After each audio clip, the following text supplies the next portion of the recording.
সবুজ কাহারে নিয়ে তো আর পারতেছি নি। আবার আমার ডাহাইছে সবুজ কাহা। আমি যাই দেখি যে সে তার ড্রয়িং রুমে বসে রয়েছে, চোখ ঠোক এরম বড় বড় করে রাগ রাগ ভাব। তা আমি যাই করছি যে কাহা কি হয়েছে, আপনার রাগ রাগ ভাব কেন? তা আমার কষ্ট যে এই যে তুই আইটে আসলি, আসার সময় কি মাইকিং শুনেছিস? আমি বলছি হয় কাহা মাইকিং শুনেছি। কয় কি শুনলি?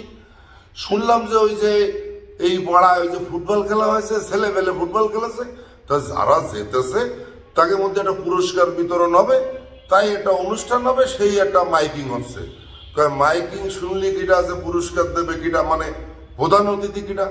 তা আমি বললাম যে প্রধান অতিথি আছে একজন, তার নাম করছে। যে আমার নাম কেন করছে না? এই পুরস্কার যদি আমি হাতে করে দিই তাহলে অসুবিধে কোন জায়গায়? আমি বললাম যে কাকা এসব তো আর আমি জানি নে, ছেলে পেলে কারে ডাকতেছে না ডাকতেছে, কিটা প্রধান অতিথি হবে না কিটা বিশেষ অতিথি হবে, সেটা তো তাগে ব্যাপার। আমার কাছে যে শোন, আমি হাজার হাজার কোটি টাকার মালিক, আমি থাকতি এই জায়গায় আর একজন এসে পুরস্কার বিতরণ করবে, এটা তো হতেই পারে না। আমার মান সম্মান কিছু থাকবে। তা আমি বললাম যে ও ভাই সব কিছুর মধ্যে ডোয়ার কোনো দরকার আছে? গরু তুই বুঝিস নে, আমার তোর নাম ফুটোতে হবে আস্তে আস্তে। আমার দরজে একসময় আমি কিন্তু ইলেকশন করবো। আমি বললাম যে ওরে কাকা, আপনার মনের মধ্যে কত কিছু রয়েছে। মেলা কিছু রয়েছে ভাইপো, আস্তে আস্তে সব কামানি। শোন তুই এখন যাই ওই ছেলেবেলের যে কবি যে পুরস্কার টুরস্কার কয়টা লাগবে, কি দেখি লাগবে, সবটা আমি দিবানি, প্রধান অতিথি আমার কর্তৃক।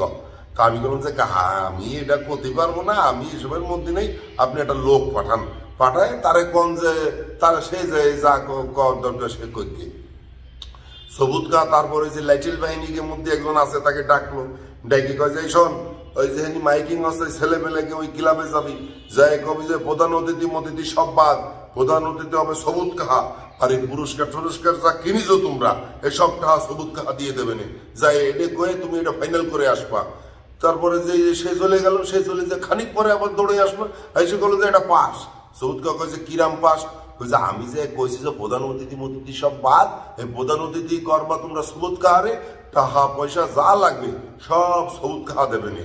তারপরে আরো কি কয়েছে, কয়েছে যে শোনেন এবার তো তারা প্রধান অতিথি করলাম, এরপরে আমাকে ক্লাবেতে এই সবুজ কাহারে একটা সম্মান দিবানি, সম্মাননা দিবানি, একটা পুরস্কার। তো কি পুরস্কার? ওই যে বিশিষ্ট সমাজসেবক, তো দিদি গেলি কিছু টাকা দিতে হবে না আর কি। তো কথা যে হ্যাঁ তাহলে তো আরো ভালো, আমি সমাজসেবক হিসেবে একটা পুরস্কার পাবানি। তো আমি আবার কলাম যে কাহা আপনি কি টাকা দিয়ে পুরস্কার কিনবেন? আমার কাছে এই স্কিমটা এত বুঝিস না, দুনিয়াটা চলতেছে কৃষি, দেশ চলতেছে কৃষি পরে, এই টাহার পরে টাকা দিয়ে পুরস্কার কিনতে হবে, পুরস্কার কিনে কিনে দেখবি যে আমি একসময় বিরাট কিছু হয়ে যাব। তো আমি যে দেখেন যা ভালো মনে করেন। তারপর আমি চলে আসলাম, আসার সময় আমার কোনো যে শোন ভাইপো আমি একটু ঢাহা যাবো, ঢাহা নিয়ে মেলা প্ল্যান প্রোগ্রাম আছে, ঢাহায় কিন্তু আমার মেলা ব্যবসা বাণিজ্য আছে, তোর সাথে আমার একটা প্ল্যান আছে। আমাদের ঠিক আছে কাহা আমি পরে আসবানি, তাই তো আমি চলে আসলাম।